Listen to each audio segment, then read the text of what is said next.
Hi, I'm Katie Uhlmann reporting for Katie Chats in downtown Toronto.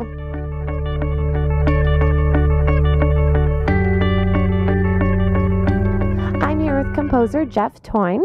How does it feel to be here at the Lightbox speaking about all of your composing? I'm delighted to be here. It's a real honor to be included in this panel, and I love being back in Toronto. And looks like the weather is changing, which is nice. Yeah, absolutely. And last night, The Privilege screened for the first time, the film that you composed on. Can you tell me a little bit about that film and how you got involved in it?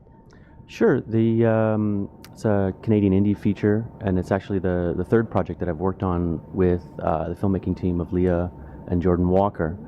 So I was delighted to work on another feature with them and actually be involved really early in the process because we already had a relationship in place. And yeah, I'm really excited to have the film finally come out. Because we worked on it like almost a year ago, so we've been waiting to share it with the world. So I'm really excited that it's finally premiering. It was a really great screening last night. And as someone who grew up in Sault Ste. Marie and went to Western and UBC and then moved to LA and who's worked on both Canadian and American productions, what's the biggest difference between the process in Canada versus the States, or is there? No, we both speak English. Yeah. I don't think there's a really big difference between the Canadian and American productions, except maybe for the budget levels of some things. Mm-hmm. Some of the American productions have really generous budgets, but apart from that, I think we're blessed in this country to have really talented filmmakers, and sometimes they end up in the States, and we're able to do great work up here as well. And how did growing up in Sault Ste. Marie influence you artistically? How did it influence me artistically? That's a good question. I remember when I did the audition for the music school here at the University of Toronto. I didn't actually go to the University of Toronto, but when I did the audition, they asked me to tell them about the last classical music concert I'd went to. And it was ironic because the last classical music concert I'd gone to was featuring the person who was asking me the question. Who had traveled all the way up to the Sioux to give a piano recital, and I'd gone to his piano recital.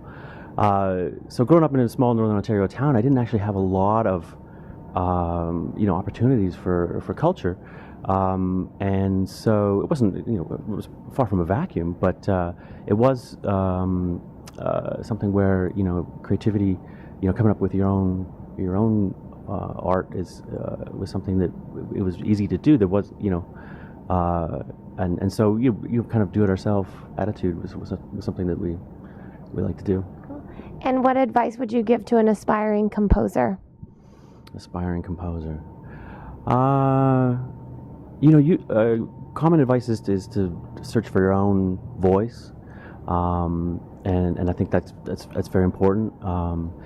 I think it can be really valuable to also have a good grounding in the basics of music and the technique of writing for music or playing music, and also a good knowledge of the history and where we exist in this continuum of artists, and we come from somewhere.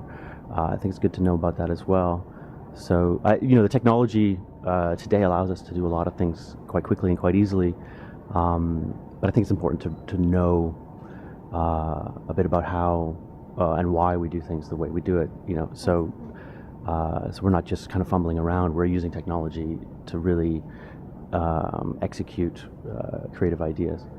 And in terms of knowing about where we came from, do you recommend a formal education like you had, going to university and getting a master's, a couple masters? Do you think that's the only way to do it? No, I don't. One of the things about the arts is the proof is right in front of you. I mean, regardless of what piece of paper you have for an education, I mean, if you make great art, it's there it is. So there's lots of ways to gain the experience in the education. It doesn't necessarily have to be in a formal education setting. I'm grateful. I thought going to university for music and having a formal education was a really great thing for me to do. But I wouldn't say it's the only way. Well, thank you so much. Congratulations on being named as Playback's top 10 to watch as well, and have a great time at the panel today. Thanks so much. Great, thank you. I'm Katie Uhlmann reporting for Katie Chats at the TIFF Bell Lightbox in downtown Toronto.